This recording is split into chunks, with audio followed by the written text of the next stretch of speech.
అంటే మోడీ అనేది ఈ రోజు ఒక రాజకీయ నాయకుడు కాదు, ఆయన ఒక బ్రాండ్ అయిపోయి, ఒక బ్రాండ్ పొలిటీషియన్ అయిపోయాడు. ఇండియాలోనే కాదు, దేశంలోనే కాదు, ప్రపంచంలో ఎక్కడ చూసుకున్న పవర్ఫుల్ పొలిటీషియన్ ఎవరని చెప్పి మీరు గూగుల్లో వెతికితే మొదటి పేరు ఖచ్చితంగా మోడీ ఉంటాడు. ఇవాళ గత 70 ఏళ్లలో చూసుకుంటే, కాంగ్రెస్ హయాంలో చూసుకుంటే మనకి మన్మోహన్ సింగ్ గారు చేశారు, ఇందిరాగాంధీ గారు చేశారు, నెహ్రూజీ చేశారు, అలా సంథింగ్ పివి నరసింహారావు గారు చేశారు, అలా చాలా మంది చేశారు. కానీ వీళ్ళందరూ ఎంత చేసినా గానీ వీళ్ళ మన దేశానికి వరకే వీళ్ళ పేరు పరిమితం ఏంటి. ఏ దేశానికి వెళ్ళా సరే భారతదేశం అంటే మినిమం వాల్యూ ఇచ్చేవారు కాదు. కనీసం మనం ఏదైనా ఒక దేశాలకు సంబంధించిన మీటింగ్ లో మనం నుంచుంటే మనం ఎక్కడో లాస్ట్ నుంచి సెకండ్ రోలో ఉండేవాళ్ళని తప్పితే మనకి ఎప్పుడు కూడా ఫస్ట్ ప్రయారిటీ అనేది ఇచ్చేవారు కాదు. కానీ ఈ రోజు మోడీ వెళ్ళాడంటే మొదటి 5గురిలో ఫస్ట్ 3 మెంబర్స్ లో ఉంటాడు. అంతటి వాల్యూ క్రియేట్ చేశాడు. ఇవాళ మోడీ వెళ్తే ప్రతి ఒక్కడికి ఇలా నమస్కారం చేసే విధానాన్ని మొదలు పెట్టాడు. ప్రతి ఒక్కడికి ఇంతకు ముందు ఎలా ఉందంటే కల్చర్ షేక్ హ్యాండ్ ఇచ్చుకోవడం, జస్ట్ ఇలా హక్ చేసుకునే కల్చర్ ఉండేది, ఫారెన్ కల్చర్, ఇంగ్లీష్ కల్చర్. కానీ ఇప్పుడు మోడీ ప్రతి ఒక్కడికి అందరికి ధన్యవాదాలు అనేటట్టు నమస్కారం అనే కల్చర్ ను మొదలెట్టాడు. అలా ప్రతి విషయంలో కూడా మోడీ అనేది ఒక కొత్త విధానాన్ని సృష్టించాడు. ఇది ఒక్కటనే కాదు, డిజిటల్ పేమెంట్స్ అనేవి మన ఇండియాలో స్టార్ట్ అవ్వడం చూసి మనల్ని చూసి ఫారినర్లు కూడా డిజిటల్ పేమెంట్స్ మొదలెట్టారు. ఈ యూపీఐ పేమెంట్స్ యాక్చువల్లీ చాలా మంది అనుకుంటున్నారు ఫారిన్ లో అయ్యింది, దాన్ని మనం వాడుతున్నాం అనుకుంటున్నారు చాలా మంది. కానీ అది మొదలైంది మన ఇండియాలో. అర్థమైందా? అంతేకాకుండా మనకి ఆధ్యాత్మికంగా చూసుకుంటే అయోధ్య గానీ ఇంకా కొన్ని టెంపుల్స్ ని కానీ బాగా డెవలప్ చేశారు. అలా స్టేట్ లో కొన్ని పెద్ద పెద్ద స్టాట్యూలు కానీ పెద్ద పెద్ద స్టేడియంస్ కానీ కొంచెం పేరు తగ్గినవన్నీ, మెయిన్ గా ఆర్టికల్ 370 360 సంథింగ్ ఏదో పేరు ఉంది, కాశ్మీర్ ని క్లియరెన్స్ ఇచ్చారు. ఇవాళ ఇంతకు ముందు కాశ్మీర్ వెళ్ళాలని అంటే భయపడేవాళ్ళు, ఏం జరుగుద్ది అసలు మనం అక్కడికి వెళ్ళడం అనవసరం అనేది. ఇవాళ మోడీ గారి థాట్ ఏంటంటే నెక్స్ట్ ఖచ్చితంగా కాశ్మీర్ లో ఎలక్షన్ జరిపించాలి, కాశ్మీర్ ని ఇండియా బోర్డర్ లో పూర్తిగా కలుపుకోవాలి. ఇంతకు ముందు 70 ఏళ్లలో కాంగ్రెస్ హయాంలో ఎలా ఉండేదని అంటే కాశ్మీర్ ఇండియా బోర్డర్ లో ఉంది అంటే ఉంది, కానీ అధికారం అంతా పాకిస్తాన్ తీవ్రవాదుల చేతుల్లో ఉండేది, ఉగ్రవాదులు తీవ్రవాదుల చేతుల్లో. ఆ ఏరియాకి వెళ్ళి కనీసం నువ్వు ఒక 10 నిమిషాలు పర్యాటక ప్రాంతానికి కింద కూడా తిరిగే అవకాశం లేదు. అలా ఉండేదాన్ని ఇవాళ మోడీతో వన్ సైడ్ చేసుకొచ్చాడు. ఇవాళ మోడీ అంటే వన్ సైడ్ బ్రాండ్ అయిపోయింది. ఖచ్చితంగా మోడీ 400 సీట్లు టార్గెట్ పెట్టారు. ఖచ్చితంగా ఈసారి అవుద్ది, 400 సీట్లు గెలుస్తాడు. గెలిచి ఈ 70 ఏళ్లలో ఏవైతే మిగిలిపోయి ఉన్నాయో కొన్ని చట్టాలనే సవరించాలన్నాయో ఖచ్చితంగా మార్చి తీరాలి. ఎందుకంటే రాజ్యాంగాన్ని రచించిన డాక్టర్ బిఆర్ అంబేద్కర్ చెప్పారు, మీకు అనుగుణంగా అప్పుడున్న పరిస్థితులు బట్టి మేము రచించడం జరిగింది, కొన్ని సందర్భాల్లో మనం వాటిని కొంచెం మోడిఫికేషన్ చేసుకోవచ్చు అని చెప్పారు. కానీ ఈ 70 ఏళ్లలో ఎవరో కూడా అంత రిస్క్ చేయలేదు. ఎవరో కూడా పలానది ఇది అవసరం వస్తుంది, ఇది మార్చుకుంటే బాగుంటుందని ఎవరో కూడా ఒక బిల్ పాస్ చేద్దాం ఎదరికెళ్దాం లేదు. కానీ మోడీ అనేవాడు ఖచ్చితంగా ఇప్పుడు జరిగే ఈ 10 ఏళ్లలో ఖచ్చితంగా ఇండియా పేరుని ప్రపంచ దేశాలకు కనిపెట్టే చేశాడు.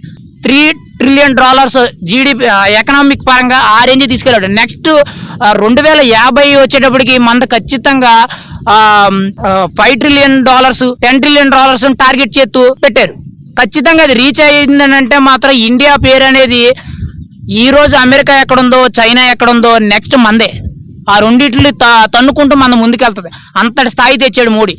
అంతటి స్థాయి రావడానికి కూడా మోడీయే కారణం. అలాంటి వ్యక్తిని గెలిపించుకొని ఈ దేశాన్ని ఇంకా అభివృద్ధి చేసుకోవాలి తప్పితే మళ్ళీ కాంగ్రెస్ వాళ్ళ చేతిలో పెడితే వాళ్ళు మళ్ళీ వచ్చి ఇది ఎలా ఉంటుందని అంటే అత్తగారింటికి అల్లుడు వచ్చినట్టు పాకిస్తాన్ వాళ్ళందరూ ఇండియాలోకి చొరబడి ఉగ్రవాదులు దాడులు చేయడం తప్పితే ఏం ఉండదు. కాంగ్రెస్ వస్తే అభివృద్ధి పరంగా శూన్యం. 70 ఏళ్ళలో జరగదంటూ ఏమీ లేదు.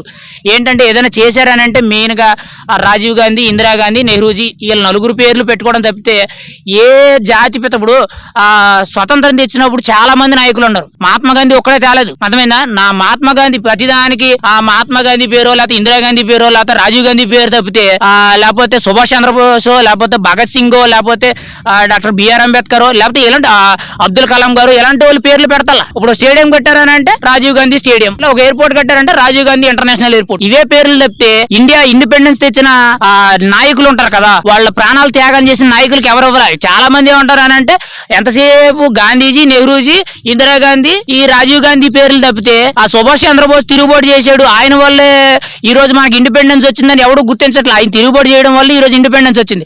ఈ కాంగ్రెస్ ప్రభుత్వం వచ్చిన కాడి నుంచి వాళ్ళ ఫ్యామిలీ అంటే గాంధీ ఫ్యామిలీ ఉన్న నెహ్రూ ఫ్యామిలీ ఓన్లీ వాళ్ళ డబ్బా కొట్టుకోవడం తప్పితే అక్కడ ఏమీ కనిపించట్లేదు మాకైతే. ఈ 70 ఏళ్ల పెద్దగా జరిగింది ఏమీ అనిపించలేదు. కానీ మోడీ వచ్చిన తర్వాత ఎక్కడో కూడా మోడీ అనే పేరు మీద ఎక్కడ పథకాలు పెట్టలేదు.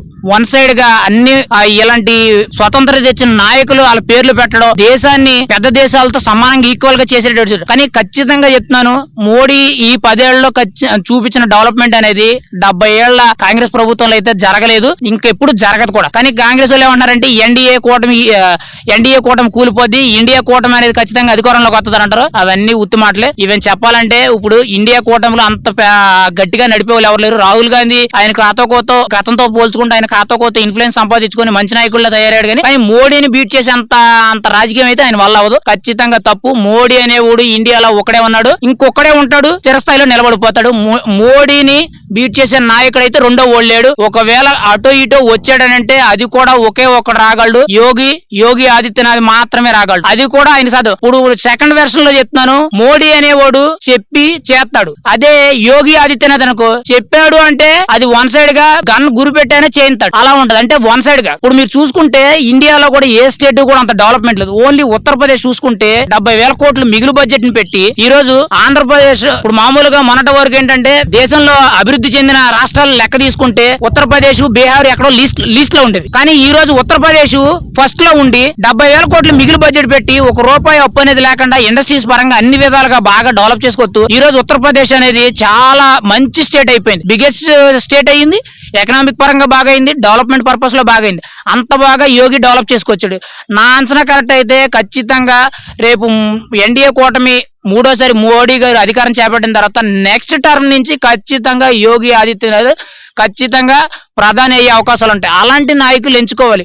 వాళ్ళు ఏదో మతాలను ప్రోత్సహిస్తున్నారు, హిందూ మతాన్ని ప్రోత్సహిస్తున్నారు, మిగతా మతాలు తొక్కేస్తున్నారు అన్నట్టు మాట్లాడుతున్నారు. కానీ ఎక్కడ కూడా అలాంటివి ఏమీ లేదు. ఇప్పుడు వాళ్ళ మతాలు ప్రోత్సహిస్తున్నారు, ఓకే ఒప్పుకుందాం. కానీ ఎక్కడ కూడా ముస్లింస్ అనే వాళ్ళు ఇబ్బంది పెడుతున్నట్టు, లేకపోతే ముస్లింస్ అనే వాళ్ళు చంపేస్తున్నట్టు, ముస్లింస్ అనే వాళ్ళు ఏదో తరివేస్తున్నట్టు, లేకపోతే క్రిస్టియన్స్ ఏదో చేస్తున్నట్టు, వాళ్ళకి ఏదో ఇబ్బందులు పెడుతున్నట్టు, వాళ్ళని ఏదో చేస్తున్నట్టు ఎక్కడా కూడా 5 ఏళ్ళు 10 ఏళ్ళు చేస్తారు. హిందూ దేశాన్ని ఇంకొంచెం ప్రమోట్ చేస్తున్నారండి. ఏంటంటే 256 దేశాలు ఉంటే అందులో హిందూ దేశం మిగిలింది ఒకటే ఉంది. దాన్ని ఉద్దేశించి వీళ్ళు ఖచ్చితంగా రేపొద్దున హిందూ దేశం అనేది కనుమరుగైపోకూడదు, ఖచ్చితంగా ఎంతో కొంత బలంగా ఉండాలి, ఆధ్యాత్మికంగా బోల్డ్ అంత పేరు పొందింది. మన ఇండియాలోనే చాలా ప్రతిష్టమైన టెంపుల్స్ ఉన్నాయి, కానీ ఏం ప్రయోజనం? విలువ లేదు. ఉన్నది ఒకటే దేశం ఉంది. రోజు రోజుకి హిందువులు అనే వాళ్ళు కనుమరుగైపోతారు. అందుకోసం అని చెప్పి ప్రమోట్ చేస్తున్నారు తప్పితే వాళ్ళని ఎవరిని కూడా ఇబ్బంది పెట్టలేదు. అలా ఇబ్బంది పెట్టే వాళ్ళు అయితే ఖచ్చితంగా ఈ పాటకే చాలా విధ్వంసం సృష్టించాలి. ఖచ్చితంగా వ్యతిరేకత అనేది ఎక్కువైపోవాలి.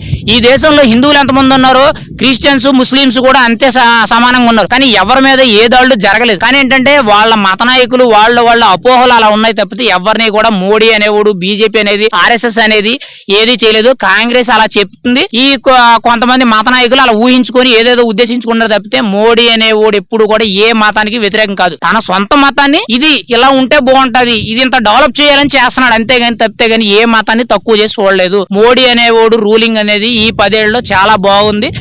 ఇండియాని ఒక పేరుని ఖచ్చితంగా ఒక మెట్టు పైకి తీసుకెళ్లాడు తప్పితే ఒక మెట్టు అయితే తగ్గలేదు. ఎందుకంటే చాలా విషయాల్లో మనం అబ్జర్వ్ చేసుకుంటే నేను ఏ విషయాల్లో మాట్లాడను, ఓన్లీ 70 ఏళ్లలో చూసుకుంటే మన్మోహన్ సింగ్ గారు మనకు ప్రధానమంత్రి కింద చేసినప్పుడు ఆయన చాలా మంచి అనలిస్ట్ అయినా, కానీ ఆయన ఎప్పుడు ఏ మీటింగ్కి వెళ్ళా కానీ వెనకాలే నుంచి ఉండేటో తప్పితే ఎప్పుడు రోలు నుంచి అన్నాడు. కానీ ఈ రోజు మోడీ వెళ్తే మొదటి 5గురిలో ఈయన ఖచ్చితంగా ఉంటాడు. ప్రతి ఒక్కరిని కలుపుకుంటూ వెళ్తున్నాడు. అంత వాల్యూ ఉంది మోడీకి ఈ రోజు. అది కాంగ్రెస్ రూలింగ్ కి బీజేపీ రూలింగ్ కి అదే తేడా. కానీ మేమేదో బీజేపీ రూలింగ్ అని సపోర్ట్ చేస్తున్నాం అనుకో, మాకు నేను ఓపెన్ గా చెప్పాలంటే నేను నాస్తికుడిని. కాకపోతే ఏంటంటే రూలింగ్ అనేది వీళ్ళతో వీళ్ళని పోల్చుకుంటే చాలా బెటర్ గా ఉంది. ఇండియా గ్రోత్ డెవలప్మెంట్ అనేది చాలా బెటర్ గా ఉందని నా ఫీలింగ్. ఖచ్చితంగా మోడీ ఎన్డీఏ కూటమి అనేది ఈసారి ఖచ్చితంగా 400 సీట్లను టార్గెట్ పెట్టారు. ఎంత తక్కువ లేదన్నా 350 నుంచి 375 వరకు దాటే అవకాశం ఉందని మా అభిప్రాయం. 400 ఎగ్జాక్ట్ గా రాకపోయినా పెడతారు, టార్గెట్ పెట్టడానికి ఏముంది. కానీ ఖచ్చితంగా అయితే మాత్రం 375 వరకు ఖచ్చితంగా వచ్చే అవకాశం ఉంది. ఇంకా సౌత్ సైడ్ స్టేట్ లో కొన్ని కూటములు ఉన్నాయి, ఆంధ్రప్రదేశ్ కానీ కొన్ని చోట్ల కూటములు ఉన్నాయి. కానీ అవి కలుపుకొని ఖచ్చితంగా 400 సీట్లతో వాళ్ళు అధికారంలోకి వస్తారు. ఖచ్చితంగా మోడీ 3వ సారి ప్రధానమంత్రి అయ్యి తీరుతాడు, అందులో డౌటే లేదు.